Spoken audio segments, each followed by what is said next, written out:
বঙ্গবন্ধুর কন্যা শেখ হাসিনাকে আমি বহুবার বলেছি, এটা বাবাদের ভাবন না, আমাকে আওয়ামী লীগ বলে আমার গালি।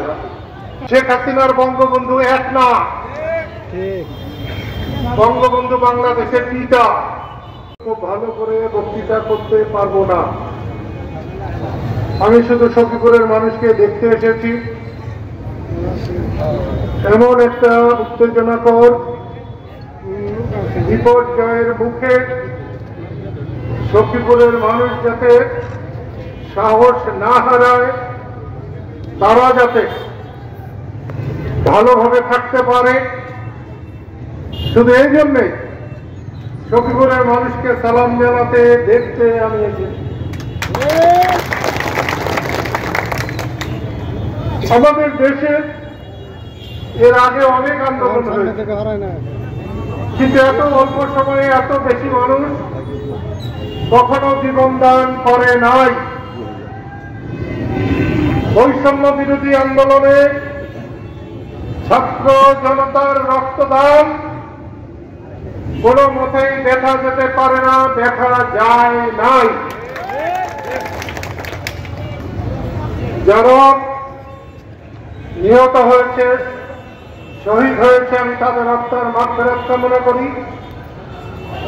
যারা আহত হয়েছে, আল্লাহর কাছে প্রার্থনা করি, পরম প্রভু আল্লাহ তাদেরকে আপনি অতি সত্তর সুস্থতা দান করুন। প্রিয় বন্ধুরা, আমি শুনেছি সেদিন সরকার দলের লোকেরা বৈষম্য বিরোধী আন্দোলনকারীদের উপর ঝাঁপিয়ে পড়েছিল, তাদেরকে ক্ষতিগ্রস্ত করেছে, আক্রমণ করেছে, কাজটা ভালো করে নাই। এবং তার ফল গত 5ই আগস্ট বাংলাদেশ দেখেছে, বাংলাদেশের মানুষ দেখেছে। বঙ্গবন্ধুর কন্যা শেখ হাসিনাকে আমি বহুবার বলেছি, এটা বাবাদের ভাববেন না, দাদাদের ভাববেন না, এটা মানুষের দেশ, মানুষের দেশ ভাবতে চেষ্টা করুন। বঙ্গবন্ধু নিজেই বলেছিলেন, চোরা না শোনে ধর্মের কাহিনী। শেখ হাসিনা আমার কথা শোনে নাই, তিনি সেই পর্যন্ত বলেছেন বৈষম্য বিরোধী ছাত্ররা, কোটা সংস্কার আন্দোলনের ছাত্ররা যদি আমার সাথে কথা বলতে চায়, আমার দরজা খোলা, তারা আসতে পারে।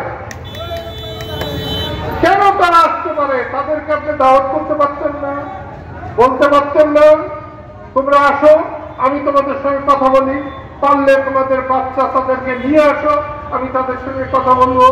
তারপরে উঠেই ধরে বসে রইলেন, যদি তাদের ইচ্ছা হয় তারা আসতে পারে। ইচ্ছা হয়েছে আপনাকে ঘাট ধরে বাড়ি করে দিচ্ছে। আমার বলতে মুখে লাগে, আমি তার অন্যায়ের সঙ্গে কোনোদিন আমি তার সঙ্গে ছিলাম না, কিন্তু তোমরা দেখো সখীপুরের মানুষ, আমার কি কপাল। আজকে 25 বছর কৃষক শ্রমিক জনতা লীগ করেছি, কতবার আমার মিটিং ভাঙছে, কতবার আমার গাড়ি ভাঙছে, আমাকে মিটিং করতে দেয় না। তারপরেও বঙ্গবন্ধুর বাড়িতে গেলে আমাকে আওয়ামী লীগ বলে আমার গাড়ি ভাঙে। আমি এখনো বুঝাতে পারি নাই যে আওয়ামী লীগ আর তাদের স্থিতি এক না, ঠিক। শেখ হাসিনার বঙ্গবন্ধু এক না, ঠিক। বঙ্গবন্ধু বাংলাদেশের পিতা। সংসদ বাতিল হয়েছে, আজকে উপজেলা বাতিল হয়েছে,